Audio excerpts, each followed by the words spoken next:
Olá, seja muito bem-vindo ao Porto 360, nosso espaço semanal para debater assuntos importantes em relação aos portos internacionais, portos do Brasil e principalmente em relação ao Porto de Santos. Não se esqueça de se inscrever no nosso canal, ativar o sininho para ficar por dentro de tudo que acontece nesse setor que movimenta 1/3 da balança comercial. Hoje a gente está aqui, na Intermodal, uma das maiores feiras da América Latina. E é claro que você é meu convidado para navegar comigo no dia de hoje. Bora lá! Porto 360. Patrocínio.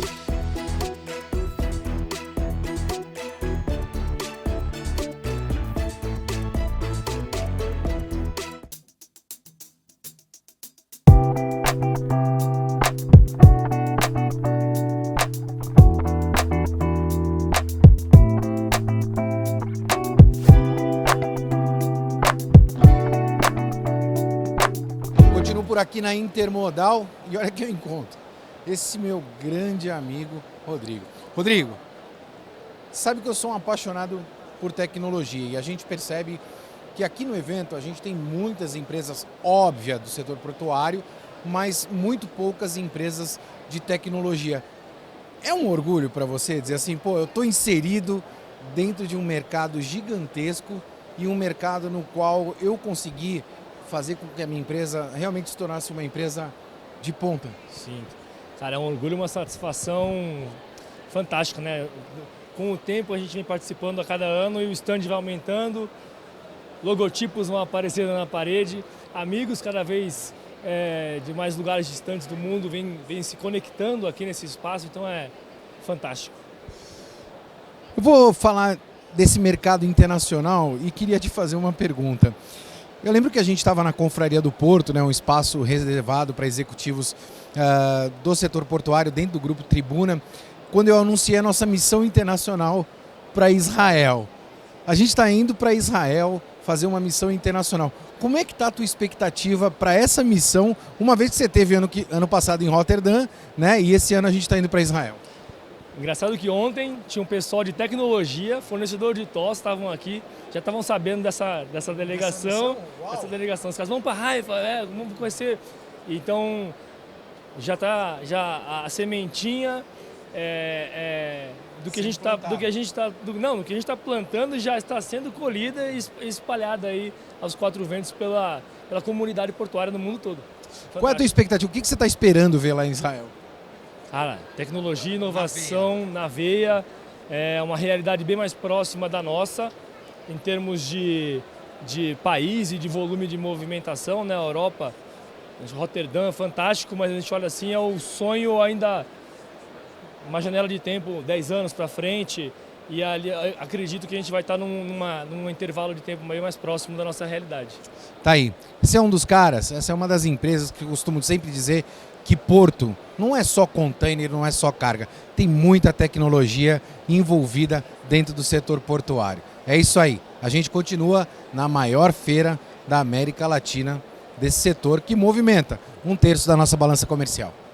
Ricardo, eu já conversei com o Rodrigo, a gente falou sobre a nossa missão para Israel e eu queria explorar também a tua percepção, principalmente porque você é um empreendedor. E a gente percebe aqui na feira que a gente tem muitas empresas do trade portuário, do Comex, mas muito poucas empresas de tecnologia, Como é que é para você, sendo um empreendedor, olhar o teu stand, e falar assim, cara, eu sou uma empresa de tecnologia, dentro desse universo, dentro desse mundo. Chegou onde você queria? Você alcançou a tua meta? Olha, eu acredito que sim. Talvez até tenha passado um pouco, Mas assim, você não enxerga, mas as empresas de tecnologia têm um pouquinho delas dentro de cada um desses stands. Não tenha dúvida. A gente mesmo, todos os terminais de container que você visita aqui, tem um pouco de T2S lá dentro, ajudando a movimentar os containers, ajudando a operação a fluir com eficiência, com produtividade. Então a gente está presente. É que a gente é, como é que se diz? A gente é discreto. A gente é discreto, low profile. Behind the wall. Behind the wall. É como eu digo. E é evidente, que tem tecnologia por tudo quanto é lugar. Eu perguntei para o Rodrigo da missão para Israel. Eu me lembro, quando eu anunciei na confraria que a nossa missão internacional seria para Israel. E aí depois do anúncio, tanto você quanto o Rodrigo, vocês apertaram a minha mão e falaram, essa foi para mim, né? Essa foi para a gente, né? Você pensou ali de uma maneira cirúrgica. Como é que está a tua expectativa para a gente ir a Israel? Enorme, né? Israel tem ultimamente se mostrado um centro de inovação, né? Muitas, inclusive de maneira bem discreta, né? O centro de inovação dela é bem eficiente e tem conquistado o mundo, e eu acho que a gente fica muito feliz de ir lá conhecer um pouquinho. É uma experiência muito diferente da habitual, né? Eu acho que isso só enriquece. Que mostra que porto não é exclusivamente somente carga. É óbvio que a carga é o fator preponderante, é o cliente do porto, mas evidentemente você precisa de muita tecnologia envolvida, e não só a tecnologia, mas outros setores também, para que você consiga fazer todo tipo de movimentação. Ó, quero desejar muito sucesso para vocês, dois grandes parceiros que eu tenho de vida e caras que são empreendedores da nossa cidade, da nossa região.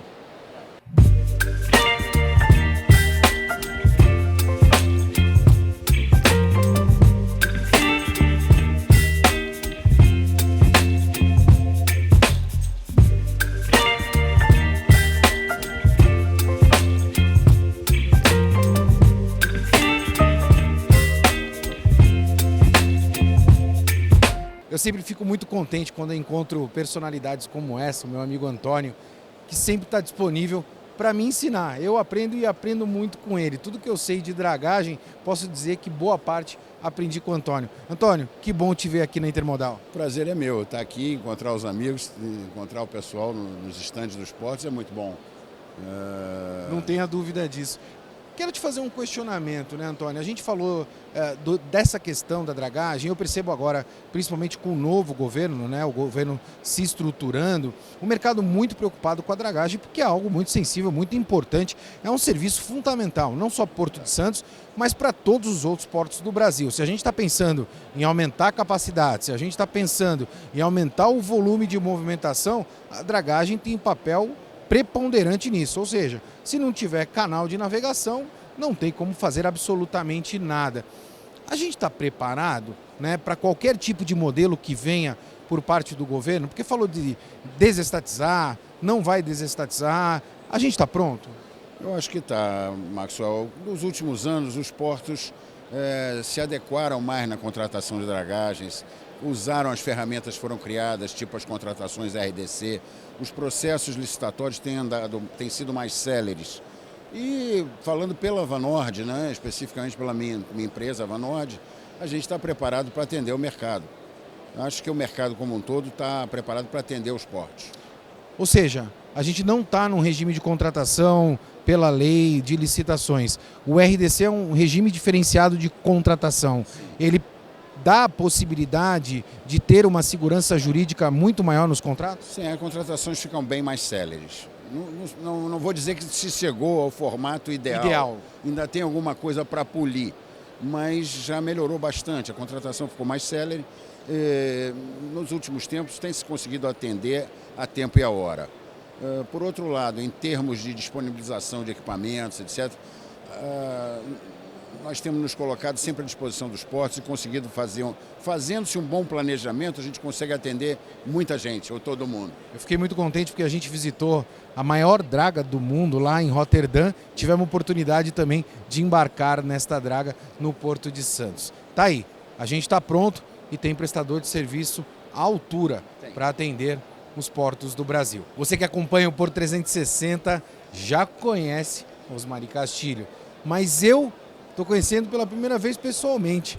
A gente teve a oportunidade de estar junto várias vezes remotamente, fruto da pandemia, e agora, Castilho, estamos aqui de corpo presente para falar desse setor que é tão encantador, que é o setor portuário, na maior feira da América Latina, que é a Intermodal. Obrigado novamente, agora de corpo presente no Porto 360. Prazer enorme vê-lo aqui pessoalmente e num ambiente muito bom, ambiente que nós estamos trabalhando aqui com os grandes players do setor, a maior feira do setor, e que está funcionando muito bem. Então, acho que é uma boa oportunidade também para nos falarmos. Vamos falar de perspectiva para esse ano, né, Castilho? A gente percebe, obviamente, que tem um governo novo aí, o governo ainda se ajustando, mas o setor prevendo aí um crescimento significativo. Como é que você está olhando as tuas operações no sul do país? Nós estamos olhando com boa perspectiva. Claro que entendemos esse momento do mercado, um momento em que todo mundo preocupado com taxa de juros, com o que acontece com a economia mundial, com uma inflação crescente, mas nós acreditamos que a economia real continua andando bem e nós começamos o ano muito bem, já demonstramos crescimento nos 2 primeiros meses e temos uma perspectiva de continuar crescendo ao longo deste ano. A gente sabe aí das operações da Portonave, né, e evidentemente o quanto de investimento vem sendo feito. Essa questão, principalmente, né, dessa insegurança pela essa relação das altas taxas de juros ou baixas taxas daquilo que está sendo previsto pelo governo, pode impactar em investimentos agora no primeiro semestre? De nossa parte, nós seguimos com o investimento previsto. Nós temos investimentos para adequar o terminal aos navios maiores que virão aí pela frente, essa é a nossa grande demanda para este ano. Então nós seguiremos com isso já definido, já com data e já encaminhado.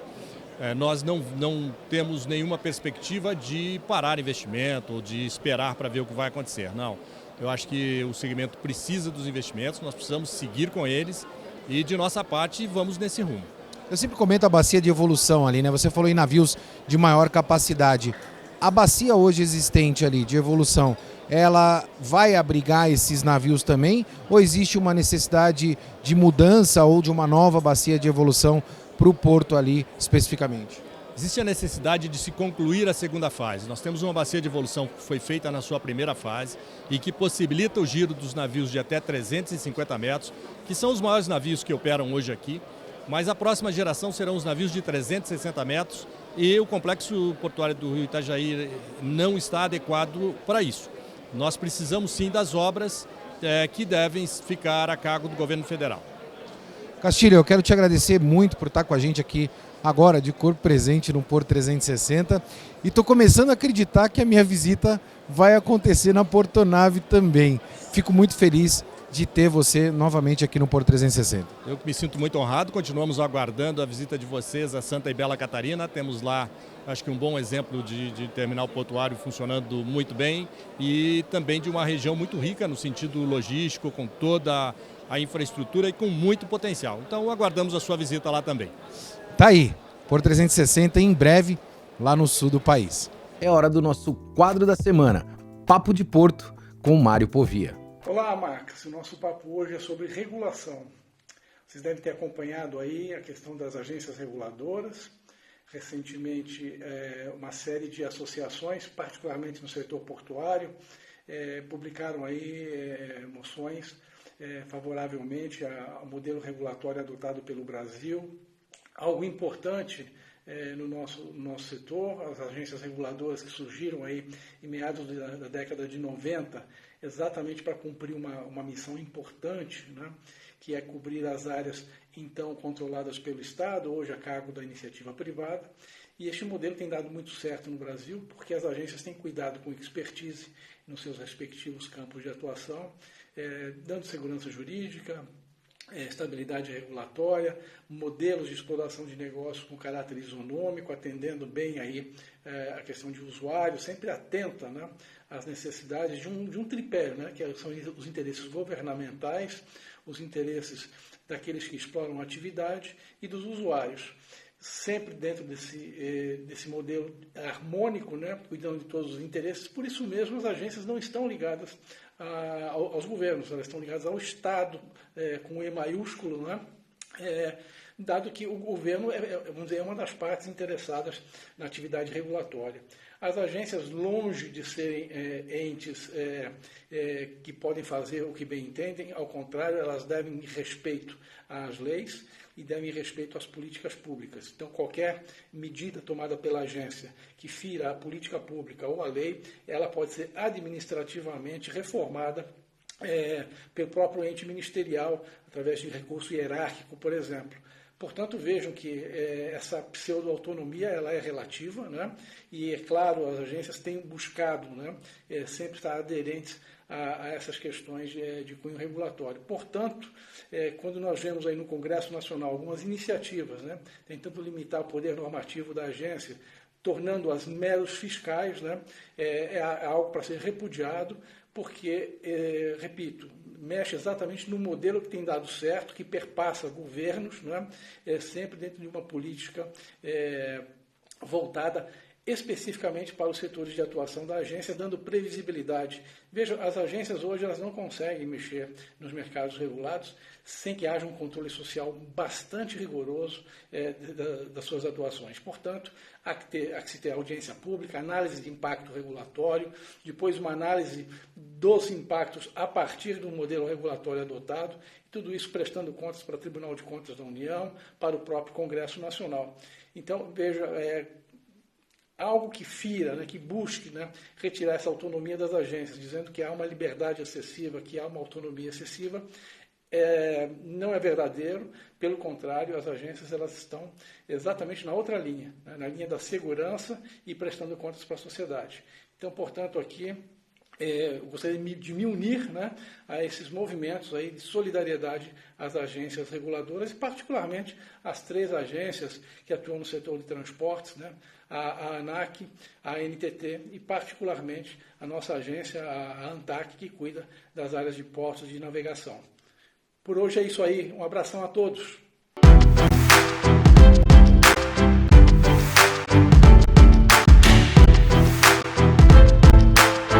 É claro que eu tenho que encerrar o Porto 360, meu amigo Patrício Júnior. Aqui, na Intermodal, a maior feira da América Latina do nosso setor. Patrício, obrigado mais uma vez por estar aqui com a gente no Porto 360. Sempre bom ter você aqui conosco. Maxwell, para mim é sempre um prazer e eu espero um dia ainda poder fazer ou te levar para a gente comer um bom pastel. Você fica fugindo de mim, veio me pegar aqui na Intermodal. Eu não consigo te pegar para levar para comer um pastel. Essa história é longa, um dia eu vou contar para vocês. Patrício, você sabe que toda vez que eu te convido para vir no Porto 360 é para trazer uma visão internacional do nosso negócio. A gente tem um mundo globalizado, completamente interconectado, e a visão internacional é muito importante para com o nosso país. No momento atual, a gente tem um novo governo chegando, a gente sabe as expectativas desse novo governo. Como é que o mundo está olhando para o Brasil? Olha, o Brasil passou no teste da democracia. A gente acabou passando por um momento meio turbulento, mas que faz parte também da democracia. O importante é que quem venceu tenha seu plano de governo e haja. Agora, também é importante ver que em alguns lugares o governo não teve essa facilidade toda, porque existem lugares como o Santos que o governo não ganhou. E o pessoal está a favor de algumas coisas a serem feitas, que foi apresentado pelo outro candidato. O que nós precisamos é ter um plano de governo, de Estado, não apenas de um presidente. Perenidade é a palavra? A gente precisa ter um plano que seja mantido e não seja muito variável, nem que ele seja discutido nas câmaras que são as câmaras mães, que é a Câmara de Deputados e o Senado. Eles fazendo e dando apoio ao governo, seja o governo que entrar, vai manter aquilo. A gente não pode ficar flutuando, né? E mesmo porque você vê o STS-10 em Santos, tem 3 anos se discutindo, sai, não sai, sai, não sai. Quem é que perde? Quem perde somos todos nós, que somos brasileiros, precisamos de emprego, precisamos de atrair investimento estrangeiro. Então é esse tipo de gente que perde. Alguma coisa tem que ser feita, nem que seja errada, e a gente vai corrigindo com o tempo. É melhor fazer alguma coisa errada e corrigir do que não fazer nada. Patrício, eu fico com a impressão, né, daquele brasileiro que foi para os Estados Unidos estudar inglês, não conseguiu estudar inglês, esqueceu o português e ficou mudo, né? Muitas vezes me parece que aqui no Brasil a gente dá 2 passos para frente e 3 para trás. A gente está olhando muito em aumento de capacidade e movimentação de carga no Porto de Santos. E aí tem uma equação aí, a questão de acesso, né, e principalmente investimento. Qual é a resposta para isso? Como é que o Porto de Santos consegue, né, o aumento de capacidade sem o investimento e sem a infraestrutura adequada? Esse é um setor altamente competitivo. Então isso talvez que faça demorar um pouco as coisas acontecerem. Mas exige uma coisa boa. Se você parar de só criticar e olhar no âmbito mais alto, pegar teu helicóptero e voar mais alto, você vai ver que nos últimos 20, 30 anos o Brasil evoluiu muito. Sem dúvida. Santos se tornou um dos portos mais avançados do país e, quiçá, da América Latina. Ao mesmo tempo, alguns outros terminais na costa brasileira também. Então, hoje nós temos uma malha portuária muito positiva. Os acessos não são tão bons quanto deveriam. Isso ficou provado durante o Covid. Todos os portos funcionaram e nós mantivemos o país funcionando e dando altos índices de crescimento na nossa balança comercial. Então, o porto funciona. Como você mesmo gosta de falar, qual é o teu lema? Do porto para. O porto não para. O porto não para. Então é isso aí. O porto é negócio, o porto não para. O porto para. O que a gente precisa é que o governo acelere um pouco mais e ande um pouquinho mais na velocidade da iniciativa privada. As coisas evoluíram nos últimos 20 anos, mas não tanto quanto a gente precisaria ou tem apetite para investir. Nós acreditamos no Brasil e nós temos muito apetite para investir nesse país. Patrício, entrei na máquina do tempo com você, ó. 31 de dezembro de 2023, né? Um ano se passou, a gente está em março. O que é possível de se fazer nesses pontos que eu elenquei? Aumento de capacidade, infraestrutura, né?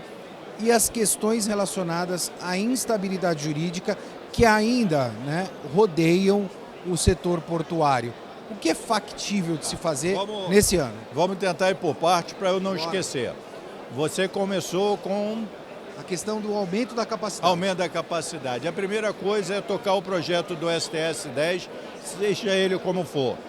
Ou se faz um tender, ou se abre para que a Ecoportos assuma uma parte e a BTP assuma outra parte, e aí a gente desenvolve aquele projeto. Não pode ficar parado.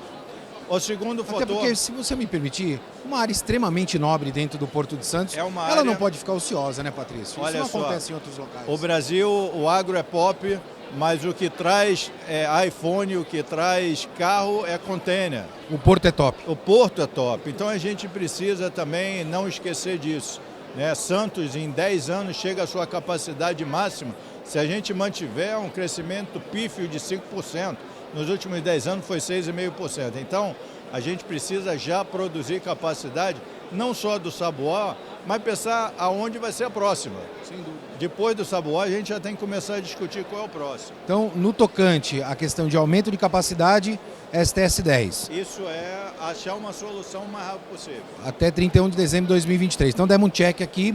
Questões de investimento nos acessos, porque isso impacta diretamente no custo. O que é possível se fazer? Bom, os acessos é mais ligado ao pessoal da rodovia e a parte de ferrovia. E a dragagem. E dragagem. Dragagem, se a gente levar apenas a dragagem, a gente tem que ter uma dragagem mais permanente, a gente tem que ter gols. O setor privado funciona com gols. A gente tem que ter hoje, no mínimo 15,5, 16 de calado. Né? Porque, além de tudo, tem aquela faquezinha de baixo, quer dizer, tem sempre um pouquinho a mais. Subida, descida de maré. Subida, descida. Então, a gente tem que trabalhar Santos 24 horas. O que precisa para isso? É ver, traçar target e ver o que a gente tem disponível no mercado para fazer isso. Como eu falei, é mais fácil você errar e ir consertando do que não fazer nada. É mais fácil pedir desculpa pelo erro. Pecar pelo excesso, não pela omissão. Talvez esse seja o bom caminho. Eu não digo omissão, mas o Brasil é um país muito político. Algumas vezes a gente tem que ser um pouquinho mais ativo, tomar uma decisão e movimentar. A democracia ela é excelente e as coisas custam um pouquinho para acontecer, só isso. Instabilidade jurídica. A gente vai continuar convivendo com isso? 31 de dezembro de 2023. Em primeiro lugar, temos que manter as agências reguladoras. Independentes. Desculpa. Isso foi um marco que a gente conseguiu de tê-las bem forte. Não podemos apenas ficar, alguém reclama, vamos rever o processo. Não, não é isso. Estão funcionando, pelo menos no nosso setor, e funcionam bem. Para as coisas melhorarem, hoje a gente já consegue ter o CAD, a ANTAC, os ministérios, todos conversando. A gente precisa trazer o TCU também para esse grupo e dando o quê? Mais informação para eles. Quanto mais informações a gente puder prover, melhor eles vão ter condição de continuar julgando as coisas corretamente, sem nenhum desvio de entendimento. Então a gente se propõe como setor de prover informações a todos esses órgãos para que eles consigam tomar as decisões corretas. Então o Brasil evoluiu bastante, nós não estamos atrasados. Agora é que o setor privado corre Fórmula 1. A gente não corre corrida Fórmula 3, a gente está na Fórmula 1 top de linha, a gente precisa. Dinheiro hoje em dia não para. Nós temos que fazer o Brasil ser cada vez mais atrativo para o capital estrangeiro. Tá aí. Patrício, obrigado mais uma vez. Sempre bom ter esse amigo aqui junto com a gente. E toda vez que tiver novidade, tá aqui o Porto 360. Não é a propaganda, mas o pastel do Carioca é o melhor que tem em Santos e você ainda me deve pelo menos uma meia dúzia. Um dia eu conto essa história para vocês. Eu vou ficando por aqui, como você bem sabe, movimentando sempre muito mais que informação. Forte abraço e até semana que vem.